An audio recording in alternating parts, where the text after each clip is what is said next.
On the plane ride to Europe this summer, I could almost feel the gears of my mind downshifting.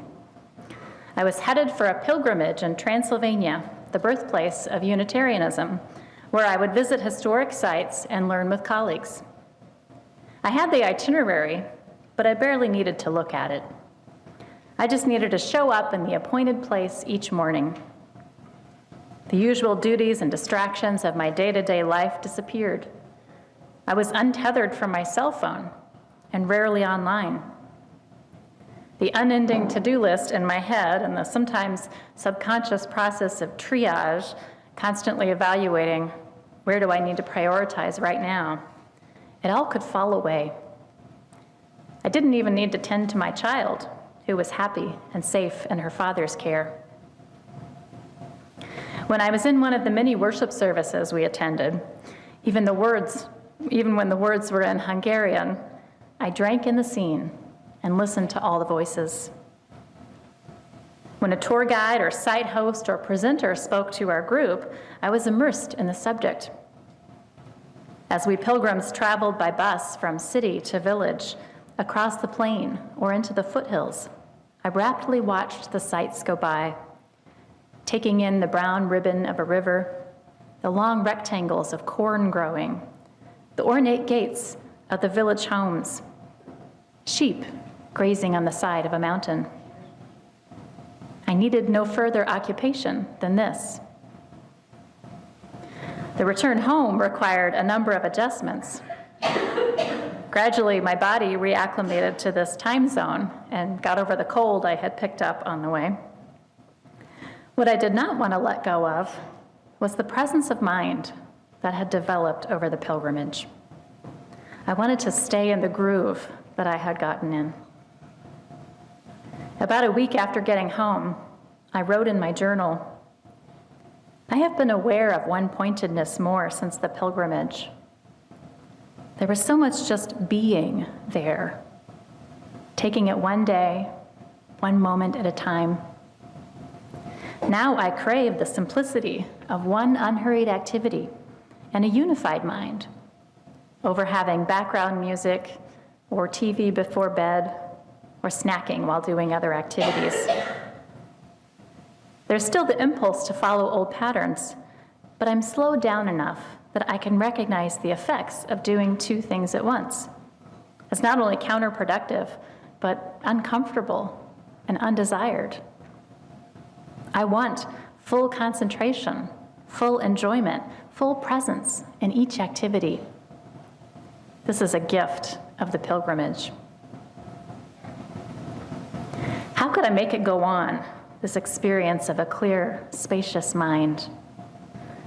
I felt a similar effect after slow vacations of hiking and camping, to a lesser degree than the pilgrimage. But most of us can't take perpetual vacations.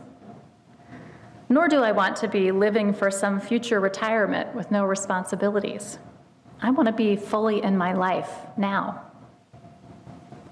Is there another way to keep this delicious state of mind going, lucid and full and free? I could drop everything and become a mendicant, like many a monk in Asia. For a Western model of simplicity, I could pattern myself on the desert fathers and mothers of early Christianity and just leave civilization behind for a purer life in the desert. Or seek my own cabin in the woods, like Henry David Thoreau on Walden Pond. It has a certain appeal. But I love my life, and I don't want to take one of those radical routes in search of a unified mind. So how do I turn the pilgrimage into not just a special memory, once upon a time, but a reset button for my life? How can anyone sustain a way of living in the present moment with focus and joy in the midst of everyday life in 21st century America? The challenges and rewards of a one-pointed mind arise at so many levels of life, which means there are endless opportunities to practice presence of mind. Even going to get a haircut, you can sit in the barber's chair fretting over something a coworker or friend said earlier, or running through your to-do list for the rest of the day, and not even connecting with the human being cutting your hair. Or you can enjoy the scalp massage when your hair is washed.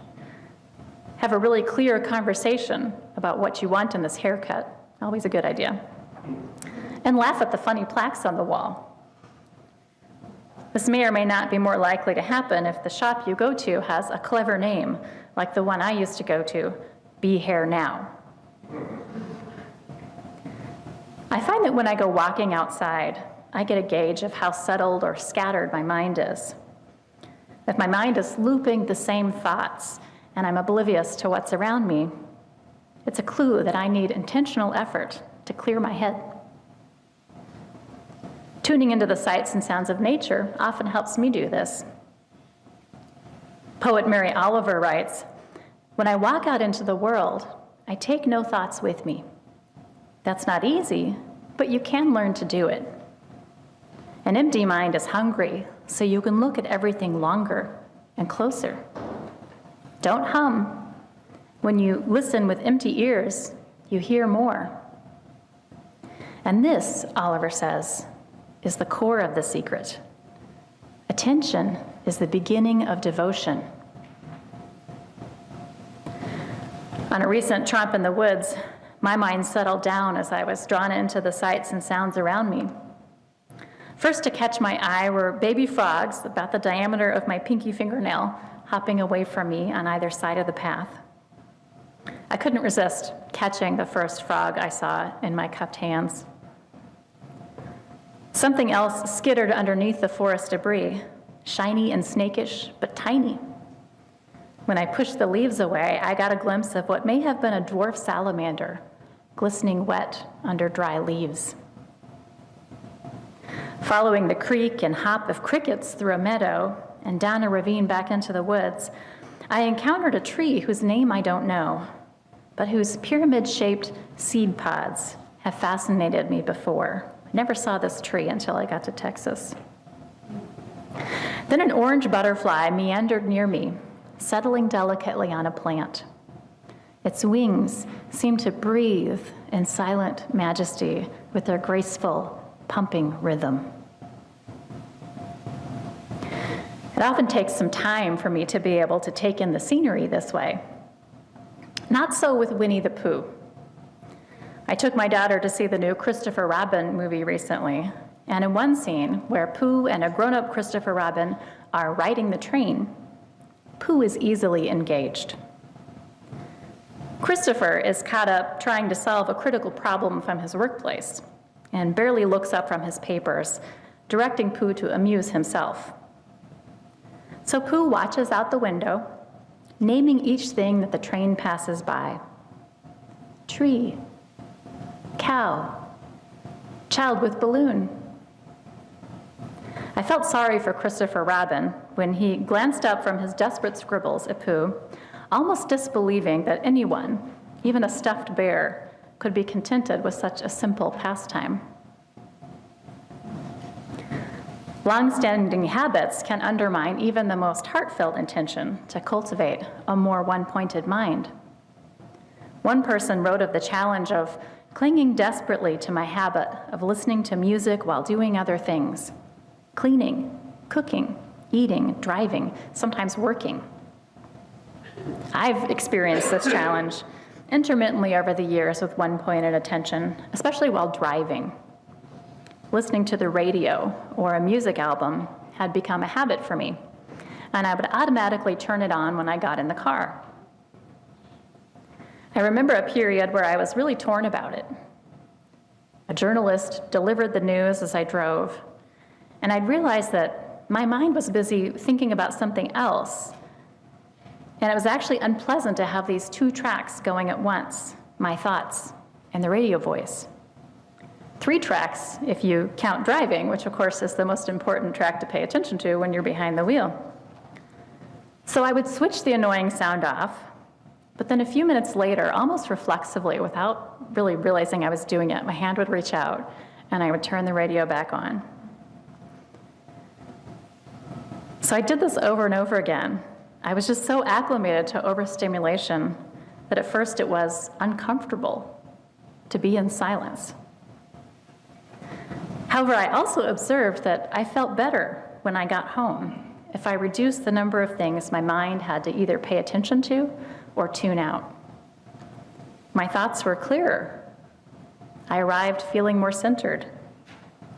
And being one-pointed conserved my energy, because having multiple tracks in the mind is inherently a tiring experience.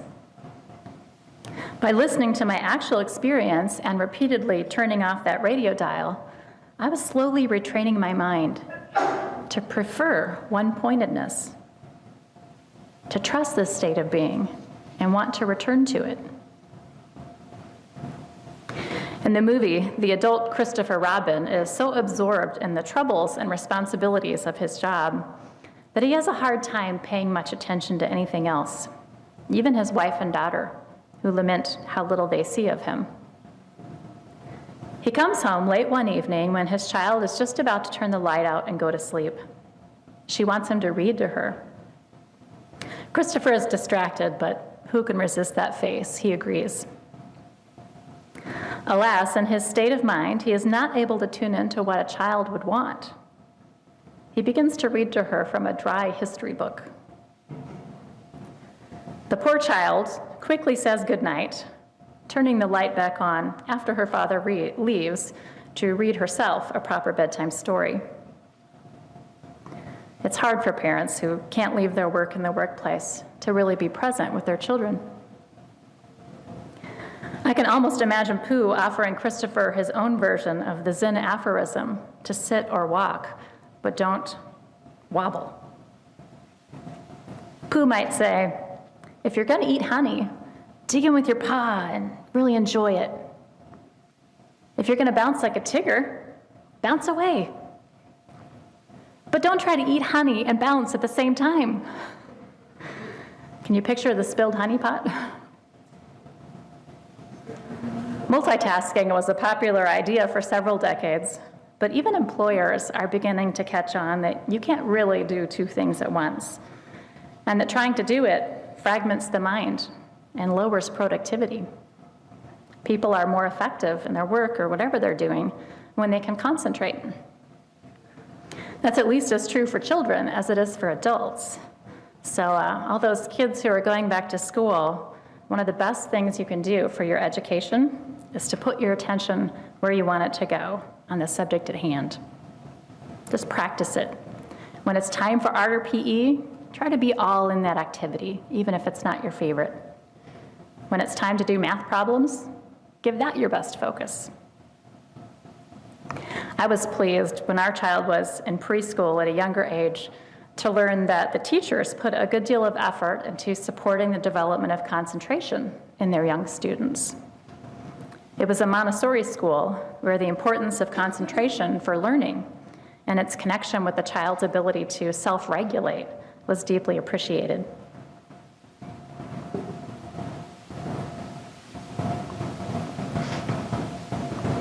Of course, parents are the first and most important teachers for our children, especially for those life skills like concentration that cut across every realm of life. Hence, I find I'm as motivated these days by the desire to set a good example for my child as I am by the prospect of relief and effectiveness that a one-pointed mind can bring to my daily experience. I notice the moments when I fail at it, getting absorbed in an article in the newspaper over the breakfast table, for example, instead of being fully present with my child. This is one of the reasons I've chosen not to put social media apps on my phone.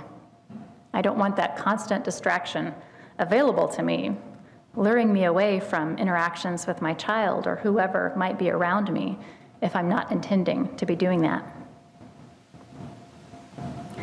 Meditation teacher Eknath Ishwaran speaks eloquently about what's at stake with our focus or lack thereof. Ishwaran says, we live where our attention is. If attention wanders all over the map, our lives cannot help being scattered, shallow, confused. By contrast, complete concentration is the secret of genius in any field. Sri Ishwaran reminds us of why it's so worth it to develop greater presence of mind. Developing a one-pointed mind, he says, will enrich your life moment by moment. You will find that your senses are keener, your emotions more stable, your intellect more lucid, your sensitivity to the needs of others heightened. Whatever you do, you will be there more fully. You won't forget things because now your mind is engaged. You won't become mentally fatigued, for you are conserving your powers. And perhaps most precious of all, you will not ignore the distress or joy of others, because in looking into their eyes, you will be looking truly into their hearts.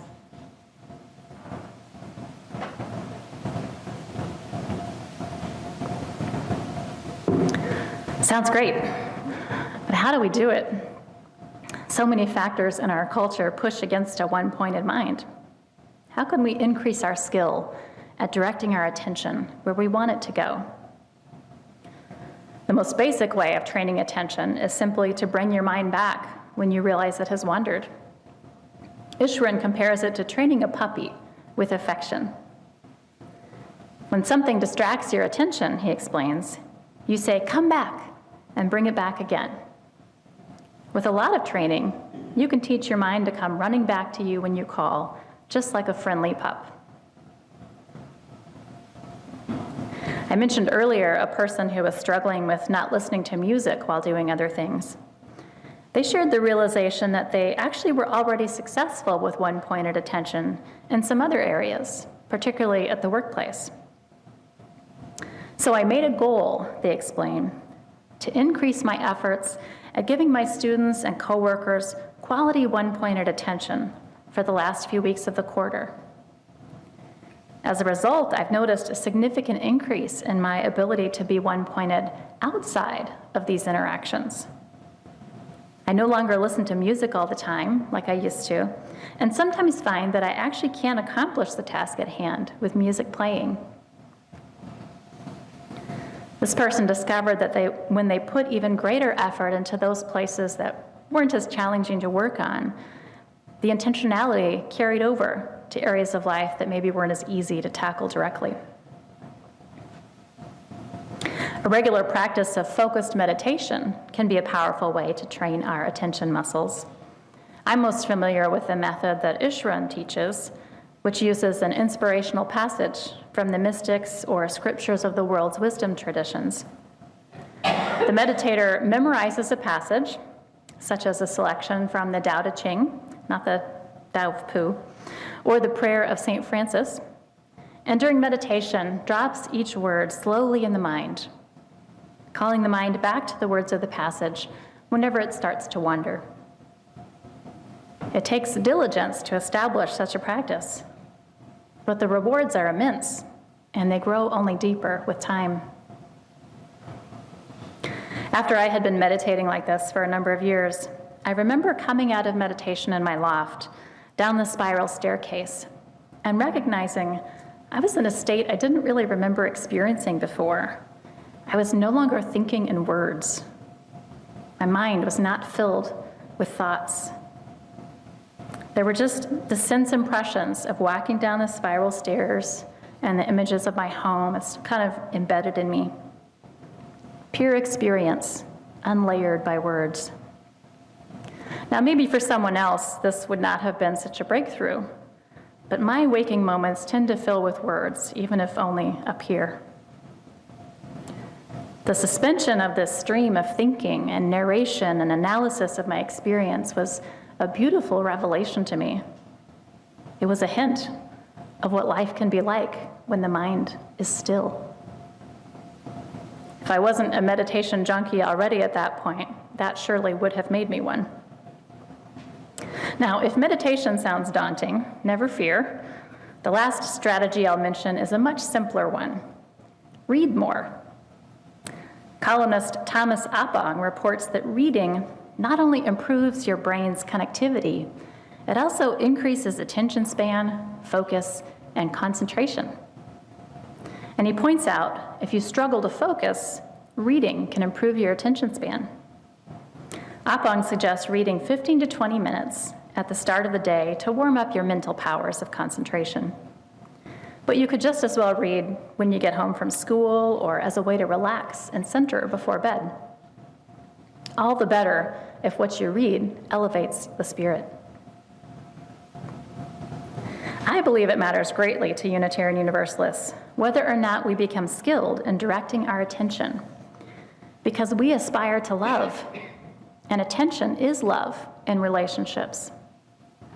Because we value freedom, and we are not free in our own lives if we cannot choose where to direct our attention. Because a one-pointed mind helps us to live out our high-minded ideals and not just to talk about them. And because we are a people who focus on this life, right here, right now. Let us, therefore, not leave this gift to the monks and mendicants or even the occasional pilgrims. Rather, let us regular folks cultivate presence of mind each day.